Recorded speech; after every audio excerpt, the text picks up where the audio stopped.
Dan kita beralih ke informasi lain, pemirsa. Lockdown atau penguncian nasional di Filipina telah diperpanjang hingga 15 Mei nanti. Sabtu lalu, Presiden Filipina Rodrigo Duterte telah mengumumkan perpanjangan lockdown hingga pertengahan Mei nanti dari rencana semula hingga 30 April. Selama lockdown, semua aktivitas di luar rumah tidak diperbolehkan, kecuali untuk layanan swalayan, apotek, dan restoran cepat saji. Itu pun hanya untuk layanan take away. Semua transportasi publik pun telah total berhenti beroperasi sejak 17 Maret lalu. Sementara selain untuk keperluan mendesak, warga tidak diperbolehkan untuk keluar rumah. Dan jika kedapatan keluar rumah akan mendapat teguran, serta jika bersikeras atau melawan maka akan ditahan. Ada juga jam malam antara jam 8 malam hingga pukul 5 pagi. Hanya warga yang harus membeli obat-obatan dan pengantar makanan yang boleh berada di luar antara jam tersebut.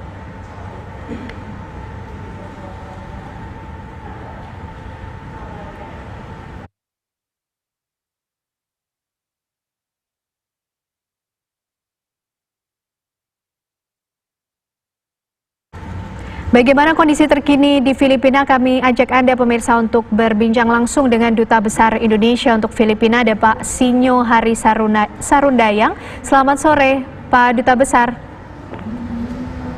Selamat sore, Titiwan dan seluruh pemirsa di Indonesia. Ya, Pak Sinyo, bagaimana informasi terbaru dari Filipina, Pak, mengenai penanganan COVID-19 di sana?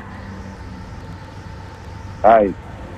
Hingga 26 April 2020 kemarin, grafik kasus positif COVID-19 Filipina masih memperlihatkan tren peningkatan dan tercatat 7.579 kasus positif dengan 501 meninggal dan 862 sembuh.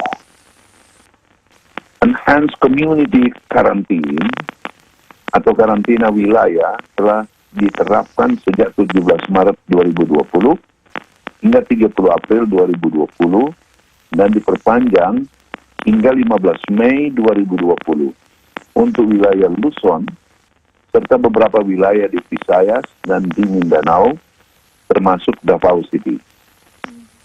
Implementasi kebijakan diterapkan secara bertahap dan tegas, disertai pembatasan pergerakan orang dan barang, serta selektif penerapan social distancing dan jam malam.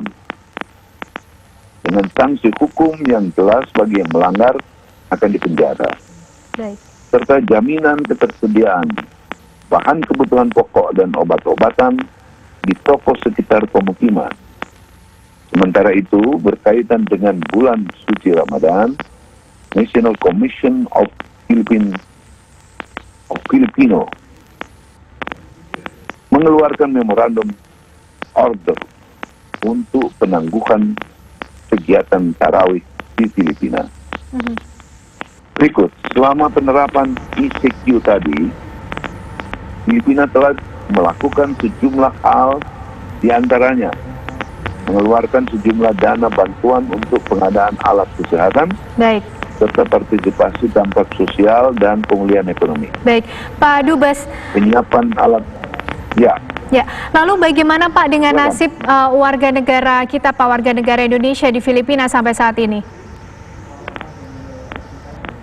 Ya, penanganan warga negara Indonesia di Filipina yang memang berkaitan langsung dengan KBRI Manila, Kedutaan Besar Republik Indonesia di Manila, dan Konsul Indonesia di Davao. Hingga 26 April 2020, terdapat 45 WNI stranded di Filipina. Dengan rincian 32 jamaah tablik di Manila, 1 wisatawan di Cebu, dan 7 wisatawan di Luzon, serta 5 jamaah tablik di Mindanao yang sedang ditangani, serta 1 orang WNI yang terpapar COVID-19 masih melanjutkan karantina mandiri di rumahnya dan informasi terakhir dalam kondisi yang baik. KBRI Manila telah mengirim bantuan pada mereka yang perlu kita bantu. Baik. Baik, terima kasih Bapak Duta Besar Indonesia untuk Filipina, Pak Sinyo Hari Sarunda yang sudah bergabung dan juga berbagi informasi bersama kami di Kabar Khusus. Terima kasih, selamat sore Pak Dubes. Dan pemirsa, sesaat lagi Kabar Khusus masih akan kembali hadir untuk Anda.